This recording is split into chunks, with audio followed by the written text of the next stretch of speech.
Olha lá a fogueira, gente. Começou cedo. Olha que fogueira linda. Ela tá subindo, ó.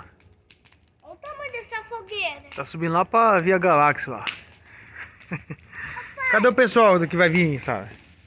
O Paulinão, a Sara, o cachorro dele e a mãe da Sara. É? Só tá nós dois aqui, por que você tá de óculos?